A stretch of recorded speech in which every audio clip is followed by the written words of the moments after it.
when you're working with a client and working with a sales manager?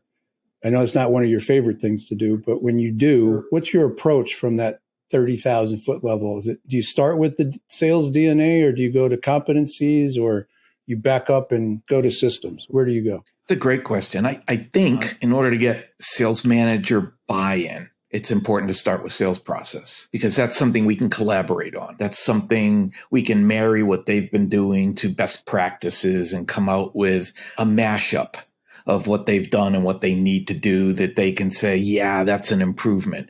And we can build a scorecard together. And, so they've got some ownership of both outcomes. So once we're collaborating and working together, the second place I like to go is coaching. I want them to understand what it really means to coach salespeople and how to determine if they've had an impact on that salesperson. I mean, if the salesperson doesn't walk away from being coached and say, that was freaking awesome, I learned more in the last 30 minutes than I've learned in the last 30 weeks. When can we do it again? If a salesperson isn't experiencing that for an outcome and the sales manager isn't getting that feedback, then they're not coaching effectively.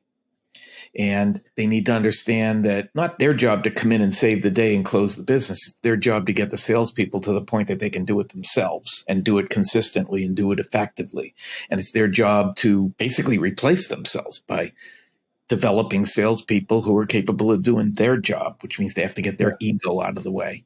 So once they buy in conceptually to what coaching is and what the outcomes need to be, then the next step would be to show them how to do that effective coaching, which is basically about teaching them how to do pre-call strategy and post-call debriefs using role play. So the role play has become key in the idea for them understanding what coaching is, not what they think it is.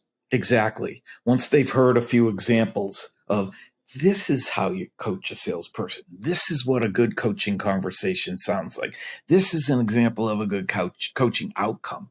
Once they've heard a few of those, then the light bulbs start to go off. Then you get some, and then you can start to work on them. Once you've collaborated and gotten them to buy in and talked about the possibilities of what it could be and how much better their salespeople could be and how much of an impact they could have on those salespeople. Once they're there, then you can start working on them as people and working on their sales DNA and coaching them up.